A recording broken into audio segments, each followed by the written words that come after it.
Alright, welcome to the start of a new anime review series. This is the strongest tank in Labyrinth raids. Anime review, episode number 1. We're here discussing the first 5 episodes of the show. Now, why the first 5, you might ask? Well, I did watch the first 2, and I was about to record, then my stream got in the way last night, and today I got done. When I got up, I watched episode 3, watched episode 4 my first break at work, and watched episode 5 my second break. So, this series came out just a couple years ago. No dub. None. And I would not be surprised if, in fact, that this series gets a dub, because it seems like any series I review from Crunchyroll somehow gets a dub several months after I review it. It's just by sheer coincidence. I think the last couple this happened with was Bogus Skill Fruit Master, and even the considered worthless Appraiser class, I'm actually thinking strongest. Those two got dubs after I reviewed them, and I was never expecting those two to get dubs, but they did. And of course, also Yashahime Princess. I kind of expect that maybe get dubbed. But what I did not expect, though, is the fact that the last review I did is still my highest viewed video in the history of my channel. After 13 years, that's my highest video. I think last I saw it was over 4,000 views. My guess is when I get monetization, I'll probably get a boatload of money with that one. Oh yeah, definitely. I'll probably get a lot of money with that one. I won't be surprised by it. Excuse me. So, in these 5 episodes, we start out. So basically, our main character is named Rude, where he's like dreaming about his sister. Well, how cute she is. It's not kind of some of the gooch from Black Clover, but she's not like a cute little girl, but she's cute. So he's about to go on another raid in a labyrinth. Then his leader shows up, who happens to be a hero named Kedos, who kicks out the party and replaces him with 2 new people. Oh, and the reason for this? Because he's carrying weak. And then it's revealed for the next episode, like right after this party collapsed.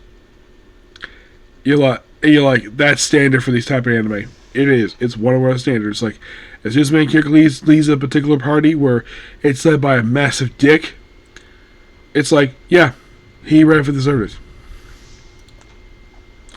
Of course, after this episode, he would show up a couple more times. Mostly put, he got defeated in one labyrinth. And another episode, he got defeated, but he lost basically his part of his arm and leg. So he had to retire the adventure. So he's like, okay.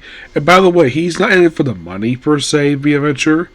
Even though he's a tank, he's basically a guy who carries a shield. The reason why he's here is to basically find a cure for his sister's uncurable illness. What this illness is, they don't really explain at all. So it figures out, okay, maybe go home, but how do it get there? Then, just by sheer coincidence, we have 3 C-rank adventurers. By the way, they mentioned his rank is F. Yes, he's an F-rank adventurer, but the reason why he won't update his rank is because he doesn't want to be summoned to the capital. That's mentioned by Nell, who was against basically him leaving the party in the first place. Excuse me. So he rides him for a bit, and then they have to stop because there's a girl on the road, which she later takes in. Her name is Luna. Oh, he later names her when he gets back to his own village. And then they battle a giant snake, and thanks to his ability to beat the snake, and then they go separately he takes Luna with him back to his village. And then, of course, they get there, and as soon as they get there, the local blacksmith daughter, who's got a thing for him, runs into basically she just immediately jumps to his arms because she hasn't seen him in a long time. And then we see Fel, but by the way, we see her father later on. He refers to him as his son-in-law, despite the fact that his daughter and this guy are not married.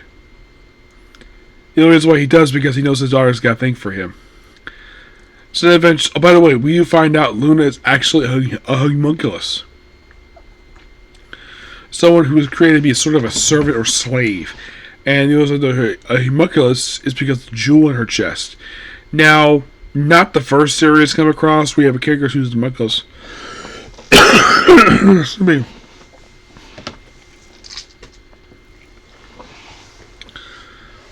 My apologies about that. So, last no series come across, you have a main character who's a homunculus. Was actually Death Marshmallow Rhapsody. So, and then of course she gets to change of clothes, and then she gets to meet Misha, who is Root's sister, who's like, "Why are you out of bed? I thought you were sick." Like, "Oh, I'm okay for now." And then of course gives Luna a change of clothes, which she wears herself in many episodes. Then later on, Root does reveal to her sister that Luna is a homunculus, which she accepts no problem because she's a very nice late person. And then after this, oh, by the way, when we came to the party, they took away his sword. So the blacksmith made a brand new sword. We're going, "Hey, can my daughter work on this too?" It's like, sure, why not? Actually, no, it was not Mary. It was actually, well, I'm expecting a grandchild, which I thought that was kind of funny. Of course, any parent basically who has a daughter, it's like, the joke is, when am I going to expect a grandchild? Which I thought that was kind of funny. They did the same thing in Konosuba. I might mention this when I see Christina V in August, where it was mentioned in the books where, because of the fact that Katsuma's dating Megami, and she's like, "Just hurry up and give us some grandchildren," and she says, "Mom," which I thought was kind of funny.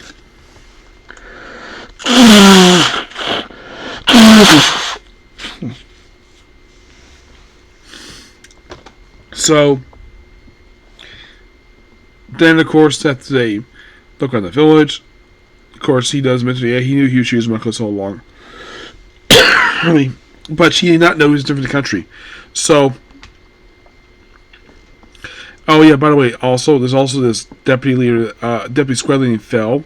Her father is the leader. She's a sub leader. And she also has got a thing for him, too. It's like almost every girl in the series got a thing for him, which of course this would happen. And, by the way, it is mentioned by Misha, she does know Nell has feelings for Rude, but it's because of him taking care of his sister. That's the reason why he's ignoring it. But she's like, she kind of tells him when she's sitting on his lap. By the way, he doesn't do anything. She just wants to sit on his lap because brother and sister. She's like, "You do know Nell has feelings for you." And I'm like, dude, you have all these women in love with you, and yet basically you're just obsessed with your sister.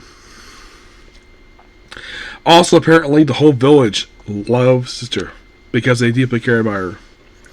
There's also an apothecary there named Grandma Gigi, which I thought was kind of funny, the fact to call her that. She doesn't have any kids herself, but she first all the young ones that's basically kind of like her own children. And I'm sure being called Grandma Gigi probably is something sort of a very hilarious nickname that she probably accepts, no problem. Should be. Yeah, then of course they have a little sparring session, and also with these Congo, I think it was like chameleon Kongs, which eliminate them. And throughout all this, they discover a dungeon. Yes, a dungeon, which of course they had to bring adventures there. Of course. Nell comes along and stays with him. When she has him staying in Rude's room, of course he stays in the living room, probably sleeping on the couch. And I'm sure probably Mrs. like, yeah, I would not mind having this girl as a sister-in-law. As a matter of fact, she would probably accept any sister-in-law because, given how popular her brother is with the ladies.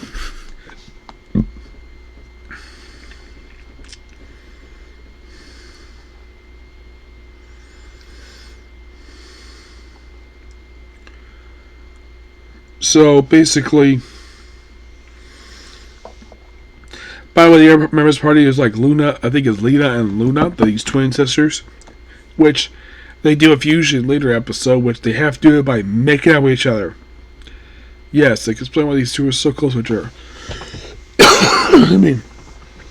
Excuse me. So, And of course, because he's so popular, all these adventures coming in that he's asked from a clan. He's either from a clan or destroy a dungeon. But he really cares about Misha's. Misha's like a cure. So he forms a clan with pretty much the remains of the hero party plus like 2 additional others with Luna and one other guy. So they go to the dungeon, and of course they were in the Kaidos, which of course he got defeated by the Guardian of the Labyrinth, which is a guy wearing a Komodo and carries katanas with him.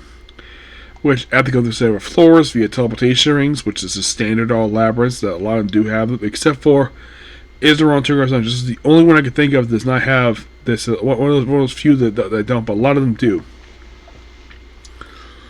Where a lot of the other ones, some of the ones basically I've seen where labyrinths, in order to go through different floors, they go through stairs. But then they, of course, go to the 10th floor, which apparently was the floor guardians. They have a really cool battle with them. And they do it after a very lengthy battle. They beat him and ask for, instead of killing him, he's like, I only came to talk to you. Do you happen to have a sacred treasure? Magic stone? It's like, sure. You mean this? And he takes it, gives her, and then she's mostly cured. And then that episode ends with Marcus, that's the guy's name. He shows up at his door, out of the labyrinth, asking to be the labyrinth manager. And that's how it ends. Really good start for this one. Now, before I do the next episode, I'm going to go to the Jujutsu Kaisen next. Okay?